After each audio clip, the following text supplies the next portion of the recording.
Hello everyone, कैसे हैं आप लोग। तो फाइनली आपने न्यूज़ देख ही लिया होगा, और अगर नहीं देखा है तो मैं बता देती हूँ कि नीट एग्ज़ाम कैंसिल हो गया। एनटीए वाले ने सही बोला था कि आपका स्कूल टेस्ट नहीं है, क्योंकि स्कूल टेस्ट इससे ज़्यादा फेयरली कंडक्ट होता है। मतलब पहले मैं सोची थी, मतलब जैसे ही मैं सेंटर से निकली थी एग्ज़ाम देकर, मैं इस बात से रिलैक्स थी कि चलो फाइनली मुझे कैसा भी गया पेपर, अब मुझे ये सब चीज़ फिर से सिलेबस नहीं पढ़ना पड़ेगा, इस लूप से मैं बाहर आ चुकी हूँ। अब जो आगे करूँगी लाइफ में, देखते हैं आगे क्या करना है। कभी कभी ऐसा लगता है कि गलत देश में ही पैदा ले लिए या फिर गलत एग्ज़ाम चूज़ कर लिए हैं। एक एग्ज़ाम, इतना पैसा उसके पास है, इतने सारे बच्चे हैं, फिर भी वो फेयरली कंडक्ट नहीं करवा सकता। और किस बात पे इंसान भरोसा करे कि आप दोबारा वो गलती ना करेंगे, क्योंकि आपके पास पहले बजट था अच्छे से कंडक्ट करवाने के लिए, तो अब दोबारा आप ऐसा क्या ला देंगे।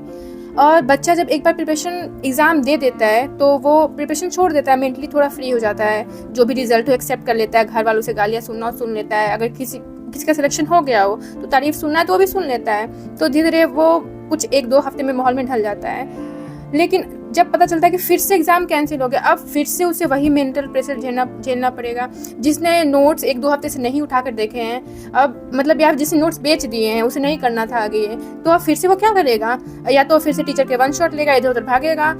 और अभी टीचर बहुत सारे तुम्हें सिंपैथी भी देंगे सबके कि जो कोई बात नहीं, दूसरा मौका मिला हो। ये बस टीचर्स के लिए आसान है, क्योंकि उनको वही चीज़ पढ़ाना है, वो आगे भी कंटिन्यू कर रखेंगे। क्या फ़र्क पड़ता है, फिर से 1 महीना फिर से पूरा सिलेबस पढ़ाते हैं। लेकिन बच्चों का क्या, उनको पढ़ना है वो चीज़, उनको फिर से वो मेंटल प्रेशर से गुजरना है। जो घर से गालियाँ सुनी थी ना, अब उनको डबल मिलेगी कि अगर नहीं हुआ सिलेक्शन फिर से तो।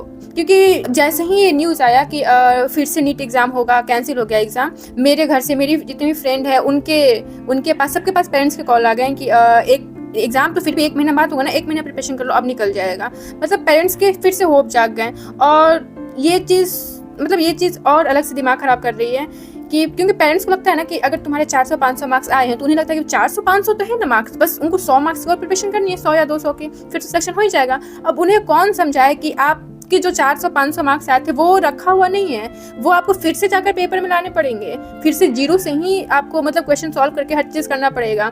तो अब जरूरी नहीं कि उस टाइम आपका मेंटल स्टेट क्या होगा क्या नहीं। तो कभी लगता है कि इस जर्नी को जितना भी छोड़ना चाहो ना, वो जैसे पीछे ही पड़ गई है। धीरे धीरे मूव ऑन कर रहे थे कि चलो कोई बात नहीं, नहीं हुआ सिलेक्शन, देखते हैं आगे क्या करते हैं, जो भी करेंगे। लेकिन अब फिर से वही करो, क्योंकि अब कोई ऑप्शन नहीं बचा है। घर वाले से फ़ोन आ रहे हैं लगातार कि करो प्रिपरेशन, अच्छे से करो, इस बार और अच्छे से करना। और ये भी नहीं पता कि कब एग्ज़ाम होगा। और अब मैं चाहती नहीं थी मैं वो सिलेबस पढ़ना, लेकिन अब मुझे नहीं चाहती, फिर से भी पढ़ना पड़ेगा। पहले मैं सोची कुछ और एग्ज़ाम दूंगी, लेकिन अब वो सब साइड में रखो, अब तो मुझे नीट ही करना पड़ेगा। और खास करके उन बच्चों के लिए मुझे बुरा लग रहा है जिनके 600 प्लस मार्क्स आए थे, जिनको लगता है इस बार सिलेक्शन हो जाएगा। वो तो एकदम चिल होकर अपने रिश्तेदारों में आसपास बता भी दिए होंगे कि अब मैं डॉक्टर बनने वाली हूँ या बनने वाला हूँ। कुछ लोग नीट एग्जाम में घूमने निकल जाते हैं, सब पढ़ाई छोड़ देते हैं और थोड़ा रिलैक्स मोड में आ जाते हैं। तो फिर से खुद को फिर से खुद को बिल्डअप करो, उस प्रेशर झेलने के लिए खुद से फिर से पढ़ाई स्टार्ट करो।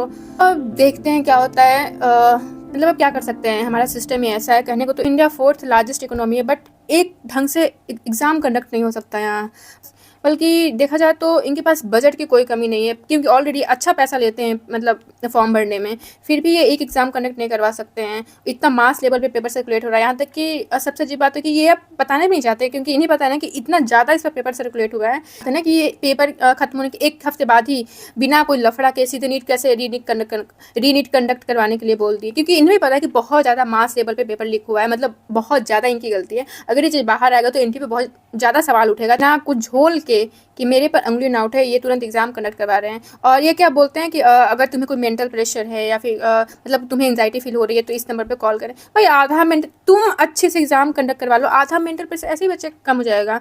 ये क्या मतलब नीट कैंसिल कर दोगे फिर नीट हो जाएगा, इतना मतलब फिर से सब चीज़ स्टार्ट करो पढ़ना, फिर से पेरेंट्स की उम्मीदें, फिर से अगर नहीं हुआ सिलेक्शन तो फिर से वही गालियाँ सुनो, और ज़्यादा गालियाँ सुनो इस बार तो, कि तुम्हें तो 1 महीना और मिला था ना, तो फिर भी नहीं हो पाया।